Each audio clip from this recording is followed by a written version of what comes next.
Le 73e congrès de la Fédération internationale de football, association FIFA, vient de plébisciter le président de la FIFA en reconduisant son mandat de 4 ans. Il est beaucoup apprécié pour le rôle qu'il continue à jouer dans le développement du football à travers le monde. Qui en fait donc cette personne? Suivez le récit de Kassim Youssouf. Giovanni Vincenzo Infantino, dit Gianni Infantino, né le 23 mars 1970 à Brigue en Suisse, est un juriste et dirigeant sportif helvético-italien. Secrétaire général de l'UEFA de 2009 à 2016, il est le président de la FIFA depuis le 26 février 2016 en remplacement de Sepp Blatter. Né à Brigue, dans le canton du Valais en Suisse, fils d'immigrés italiens, il détient les nationalités suisses et italiennes. Infantino a fait ses études de droit à l'université de Fribourg. Polyglotte, il parle allemand, français, anglais, espagnol, italien et arabe.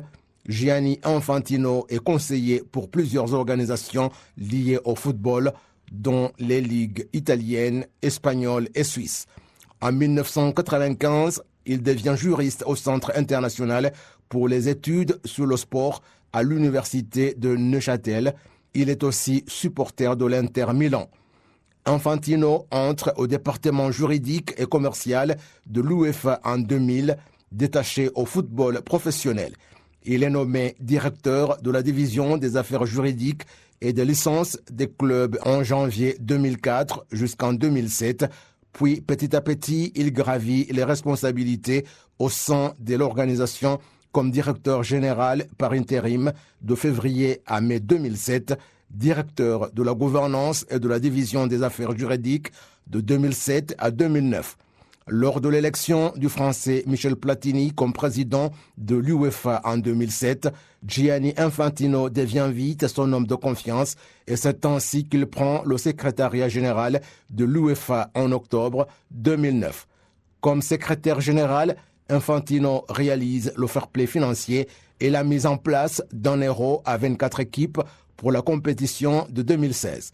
Le 26 octobre 2015, alors peu connu du grand public, il annonce sa candidature à la présidence de la FIFA à la suite de la suspension de Blatter. Gianni Infantino est élu président de la FIFA le 26 février 2016 au second tour avec sa 15 voix contre 88 pour Salman Al Khalifa, 4 voix pour le prince Ali Ben Al Hussein et 0 voix pour Jérôme Champagne. À la tête de la FIFA, il a fait passer le nombre d'équipes participant à la Coupe du Monde à 48 pour 2026 contre 32 jusqu'à présent et impose l'arbitrage vidéo pour le Mondial 2018. Parlant de sa vie privée, Gianni Infantino est marié depuis 2001 à une Libanaise, Lina Al-Ashkar. Ils ont ensemble 4 filles et un fils. Toujours à l'occasion de son 13e congrès de la FIFA, maintenant nous sommes avec l'expert en football, mon collègue Eddy Sabiti. Bonjour. Bonjour. Gianni Infantino vient d'être réélu pour 4 ans. Qu'est-ce qu'il y a après? À quoi devrions-nous nous attendre?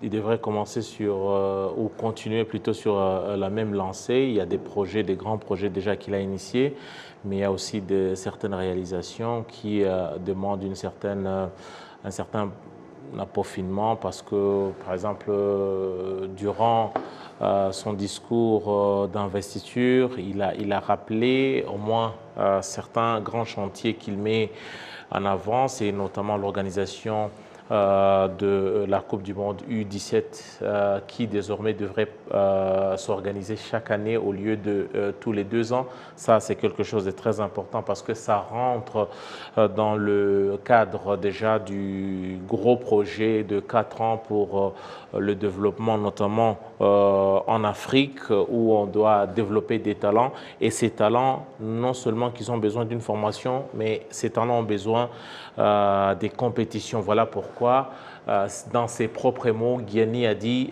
qu'on ne devrait pas sacrifier de génération. Chaque génération doit doit goûter à la compétition, doit faire partie de la compétition. Voilà pourquoi, parmi les grandes annonces, c'est l'organisation de la Coupe du Monde U17 chaque année.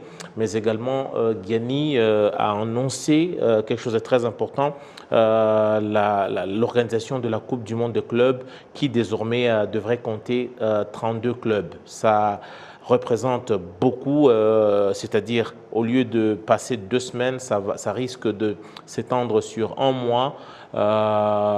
Quelque chose, on se demande comment est-ce que ça va s'organiser sur le calendrier de la FIFA déjà, avec des clubs qui ont déjà des calendriers très surchargés. Mais à ça aussi, si on a 32 clubs, ça représente une manne financière importante pour la FIFA.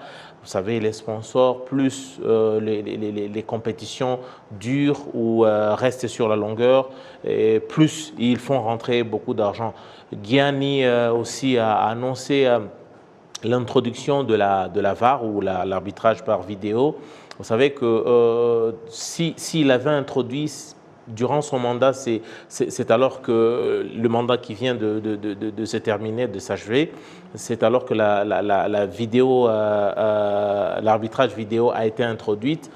Mais c'est une situation qui mettait très mal à l'aise la FIFA parce que ça pêchait un peu dans l'universalité du football, c'est-à-dire tous les championnats, toutes les compétitions ne bénéficiaient pas de cet arbitrage vidéo, mais ils ont trouvé une astuce, ils ont trouvé des moyens de pouvoir permettre les petites nations ou les pays avec moins de budget de pouvoir avoir une assistance vidéo avec peu de caméras et avec peu de moyens, on peut toujours recourir à l'assistance vidéo. Voilà ce qui va permettre à ce que cette universalité du football et surtout des décisions qui parfois peuvent être à la base de certains malentendus et qui peuvent dégénérer à des violences graves sur les terrains de football et même en dehors. Voilà, Gianni aussi… Avant de continuer un tout petit peu sur l'arbitrage dont on parlait,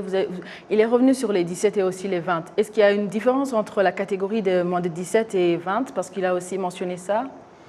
Oui, bien sûr, il y a les U17, il y a des catégories. Vous savez, la FIFA aujourd'hui a catégorisé. Nous avons les catégories U17, U20. Dans d'autres pays où les championnats chez les jeunes s'organisent, il y a aussi des U15. Vous comprenez qu'il y a des catégories bien précises où on suit le développement et surtout la progression des joueurs. Et voilà, Gianni a dit 2 ans après, si on remarque qu'il y a un certain succès, une certaine réussite pour ce qui est de l'organisation des U17 chaque année, si les 2 prochaines années s'avèrent fructueuses, s'avèrent être un succès, eh bien, alors on va voir comment est-ce que les U20 peuvent aussi suivre, que ce soit aussi dans ce même esprit de ne pas pouvoir gâcher la chance de certaines générations, puisqu'il y a certaines personnes qui atteignent les 17 ans, alors que cette année-là, il n'y a pas de compétition. L'année prochaine, ces personnes-là ne peuvent pas participer à la compétition, puisque ayant 18 ans déjà, et c'est une génération qui ne bénéficie pas de cet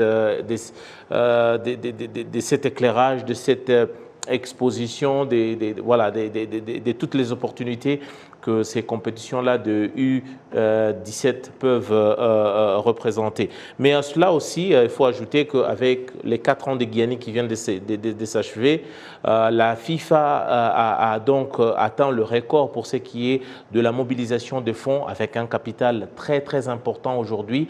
La FIFA financièrement, elle est bien assise plus que jamais et c'est surtout aussi les pays africains, y compris le Rwanda, qui vont bénéficier des grands projets annoncés pour les 4 prochaines années. Vous comprendrez pourquoi jusqu'au sommet de l'État, ici chez nous au Rwanda, il y a un certain enthousiasme, il y a une certaine envie de collaborer de travailler main dans la main, que ce soit avec la FIFA, avec la CAF. Aujourd'hui, tout le monde s'accorde, tout le monde est sur la même longueur d'onde.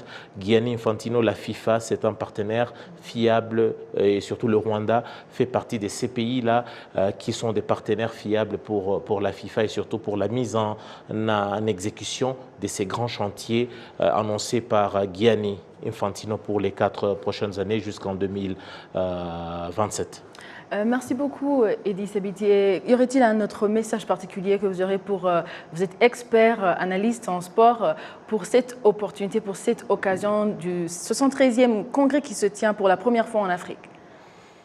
Bon, pour la première fois, non, mais pour la première fois en tant que congrès électif. C'est pour la toute première fois qu'on a un congrès électif du président de la FIFA, parce qu'il y a déjà dans le passé le Maroc, l'Afrique du Sud et ainsi que les îles Maurice qui avaient déjà organisé les congrès. Mais la différence avec le Rwanda, c'est qu'aujourd'hui, le Rwanda a le mérite d'être le tout premier pays africain à accueillir un congrès électif. C'est déjà un sentiment de fierté et surtout nos institutions sportives et toutes les personnes qui travaillent autour du football, autour du sport rwandais.